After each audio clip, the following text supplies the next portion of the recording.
আমাকে বলতেছে, হেই, do you know এটা কোন জায়গা? ইংলিশে আমাকে বলছে। তাই মনে হয় যে না, আমি জানি না। তো বললো যে জানার কথা না। আমার বলতেছে জানার কথা না। তারপর উনি এইভাবে বসে বসে আমাকে বলতেছে, ক্যান্সার চিনেন তো না?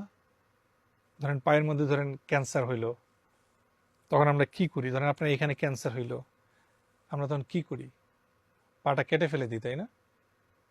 ওনাদেরকে দেখে আমার বেশ কয়েকজনকে মনে হয়েছে তারা বাংলাদেশি না, কারণ তাদের অ্যাকসেন্ট, বডি ল্যাঙ্গুয়েজ, আমাদের বাংলাদেশিদের ফিগার তো আমরা জানি কিরকম। তো এক একজনকে পরিচয় দিচ্ছিল, মানে তাদের মানে এক একজনের আইডেন্টিটিটা এইভাবে ওনারা বলতেছিল যে আমি এতটা এনকাউন্টার করছি। একজন বলতেছে, প্রথম যে বলছে, আহ, আপনি আমার চিনেন চিনেন না এখনো পর্যন্ত, কিন্তু এখন চিনবেন। এই হাত দিয়ে 157 জনকে এনকাউন্টার করছি, এভাবে দেখাচ্ছে 157 জনকে এনকাউন্টার করছি। আরেকজন বলতেছে 154 স্যার। আরেকজন বলতেছে স্যার আমার 60-এর উপরে হয়েছে। হ্যাঁ, এভাবে সবাই মানে কতজনকে তারা মারছে এবং গুম করছে সেই বিবরণ আমাকে দিচ্ছিল প্রত্যেকে। দেওয়ার পরে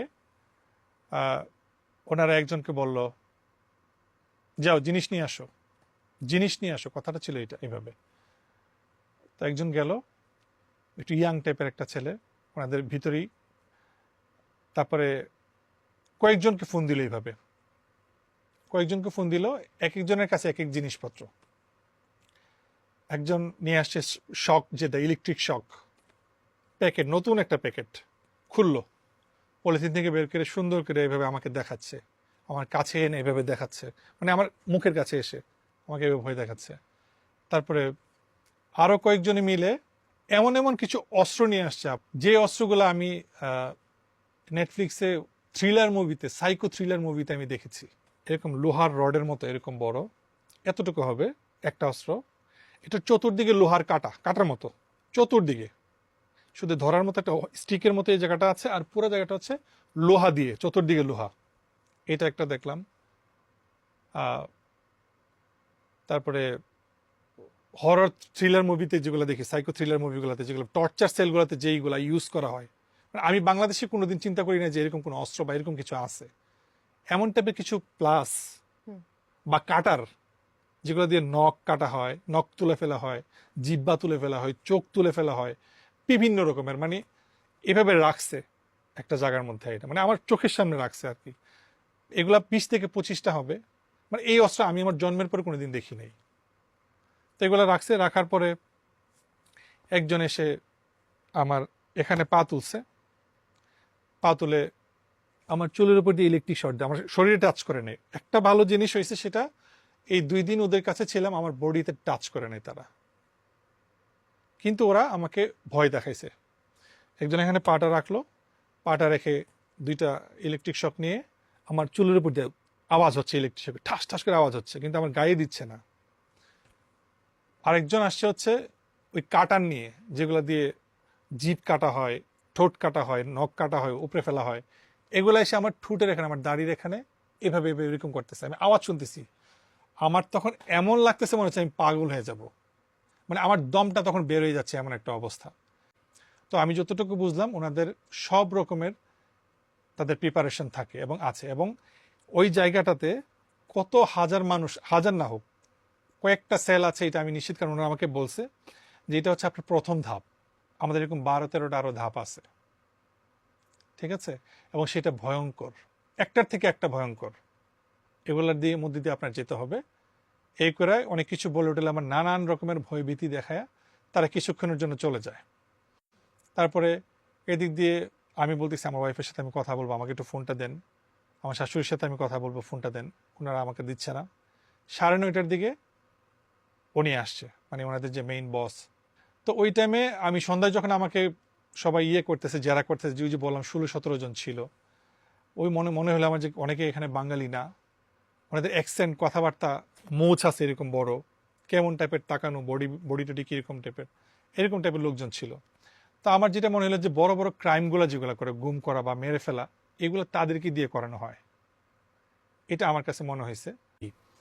ওনারা তখন বলছে যে এখানে যারা আসে তারা আর ফেরত যায় না। হ্যাঁ, আপনি কি জন্য আসছেন সেটা জানি না। তো বলছে যে আল্লাহ আল্লাহ করেন, যদি ভাগ্য ভালো হয় তাও 9 দিন, 7 দিন বা 1 মাস, মানে আমি ব্যাক করার আর কি, মানে বাসায় যেতে পারবো, আর নাইলে আর ব্যাক করবেন না করি। বলছে শরীরটা দেখতেছেন না, 6 ফিট শরীর, উনি অনেক লম্বা, যে শরীরটা দেখতেছে এই শরীর অনুযায়ী পিটাই। তারপর বলতেছে যে এটা তো আপনার একটা মানে এটা হলো আপনার অভ্যর্থনা কক্ষ, আমরা বলতেছে এটা।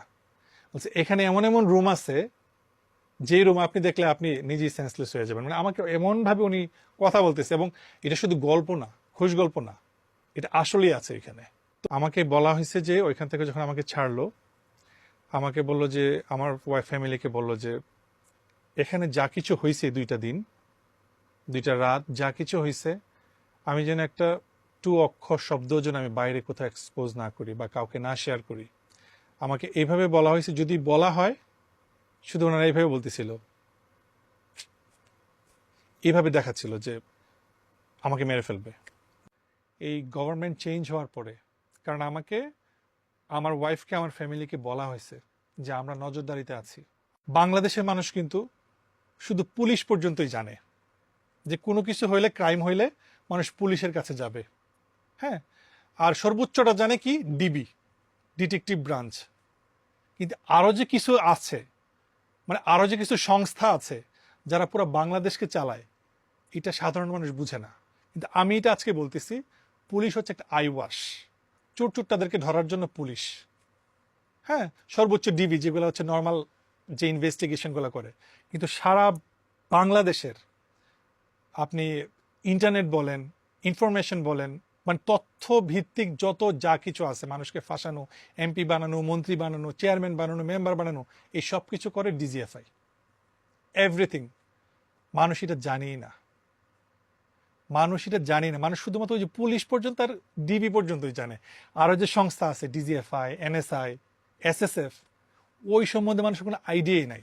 তারপর যে অফিসারটা ছিল সে বলতেছে যে আমি র্যাবে ছিলাম 7 বছর, 8 বছর, তো বুঝেনি তো আমি কাজ করতে চাই না, কিন্তু প্রধানমন্ত্রী তো আমার ছাড়তে চায় না, এইভাবে বলছে কথাটা। তো আমি রেবে যখন ছিলাম আমি চাইছিলাম যে আমি রিটায়ারমেন্টে যাব, তো প্রধানমন্ত্রী তো আমার ছাড়তে চায় না, তোর প্রধানমন্ত্রী আমার এই না ডিজিএফআইতে ঢুকাইল, এটা ওনার মুখের কথা। তো বলতেছে এই জন্য আমি এখানে। তো বুঝুন তো কত প্রিয় আমি প্রধানমন্ত্রী, আমার এইভাবে বলতেছে, খুব প্রাউডলি বলতেছে। আর বাকি অফিসারগুলো তো বলতেছিল এতজনকে মারছে, এনকাউন্টার করছে, খুব প্রাউডলি। ওনাদের ফেসের মধ্যে কোনো ইয়ে নাই, অনুশোচনা বোধ নাই, যে এতগুলো মানুষকে মারছে, এতগুলো মায়ের বুক খালি করছে, এতগুলা সন্তানের বাবাকে মারছে, অনেক মানুষ, হিসাব ছাড়া সেটা। এবং সবার একটা ধারণা যে ডিজিএফআই এর মেইন হেডকোয়ার্টারটা হচ্ছে এই যে 14 তলা বিল্ডিংটা গ্লাসের, ওইটা কি মনে করছে যে আয়নাঘর। অনেক মানুষ কিন্তু এটাও বলে যে আমার বাসা তো কাফরুলে, কচু খেতে, প্রতিদিন আমি স্কুলে যাই, কলেজে যাই, বাজারে যাই, অফিসে যাই, এই বিল্ডিংটা তো চোখে পড়ে। এখন মানুষ বলতেছে এই বিল্ডিংয়ে যে এত কিছু হয় আমরা তো জানতাম না। এই যে এই সরকার পরিবর্তনের পরে মানুষজন যখন কথাবার্তা উঠতেছে আয়নাঘর নিয়ে, তখন কিন্তু মানুষজন এই ব্যাপারগুলো নিয়ে কথা উঠছে। কিন্তু আমার বিশ্বাস সারা বাংলাদেশ তো অনেক জায়গায় ওদের এই এই টর্চার সেলগুলো আছে, গোপন সেলগুলো আছে। কিন্তু অন্যতম হচ্ছে এটা, যেটা আমি ছিলাম, আমার যেটা মনে হয়েছে, কারণ এটা পুরাতন বাড়ি, এইটা যদি কেউ ফাইন্ড আউট করতে পারে, আমি অনেক হিউম্যান রাইটস অর্গানাইজেশন কাজ করতেছে, আমি অলরেডি জানি, আমি তাদেরকে বিনীতভাবে অনুরোধ করতে চাই যে আপনারা প্লিজ এই জায়গাটাতে একটু দেখুন। ওই যে ওইটা ভুলে যান, 14 তলা বিল্ডিং, আয়নাঘর, কচু ক্ষেত, ওইটা ভুলে যান, আপনারা ওইটা জায়গাটায় যান। সিরাজ খালেদা মেমোরিয়াল হসপিটালের পাশে, সামনেই টেসের সাথের যে বিল্ডিংটা, পুরাতন বিল্ডিংটা, 2 তলা একটা বাড়ি, ওইখানে যান। ওইখানে গেলে আপনারা অনেকগুলা টর্চার সেল পাবেন এবং তাদের সবকিছু পাবেন, যত অস্ত্র আছে সবকিছু এখানে পাবেন। এবং ওইখানে যে কতগুলো গোপন আস্থানা আছে, আমার অনেক আছে, এটা আমি বলতে পারি। এবং অনেক মানুষ এখনো বন্দী, তাদের এক্স্যাক্টলি অনেক অনেক লোকেশন আছে তাদের এই বন্দিশালার, ডিজিএফ এর, যা এখনো পর্যন্ত পাবলিশ হচ্ছে না। এবং কিছু কিছু মাত্র অফিসারকে হয়তো বা স্যাক করা হয়েছে, তাদের চাকরি থেকে বরখাস্ত করা হয়েছে, কিন্তু তাদের সাথে যে আনুষঙ্গিক অন্যান্যরা যারা ছিল, যারা সম্পন্ন করছে, তাদেরকে পর্যন্ত ধরা উচিত, তাদেরকে পর্যন্ত জিজ্ঞাসাবাদে আনা উচিত। তাদের এত বড় মোচ, ইয়া মুটা, তারা বাংলাদেশি না, আমি কসম করে বলতে পারি তারা বাংলাদেশি না।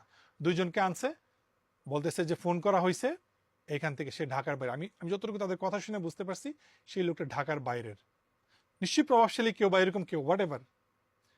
হ্যাঁ, ওনারা এমনভাবে বলছে যে আমরা প্রাইম মিনিস্টারকে ছাড়া কাউকে করার টাইম নাই আমাদের, শুধু অ্যাকসেপ্ট প্রাইম মিনিস্টার, ওনারা এইভাবে বলছে, এখানে আসছে। এখন একটা সাহস আসছে যে আমি কথা বলতে পারছি, আমি চিন্তাও করতে পারি না যে এই বিষয়গুলো নিয়ে আমি কোনোদিন কথা বলবো। তাই আমার বিশ্বাস, আমার ইচ্ছা যে আমার এই বিষয়গুলা অন্যদের মতো দেখা হবে।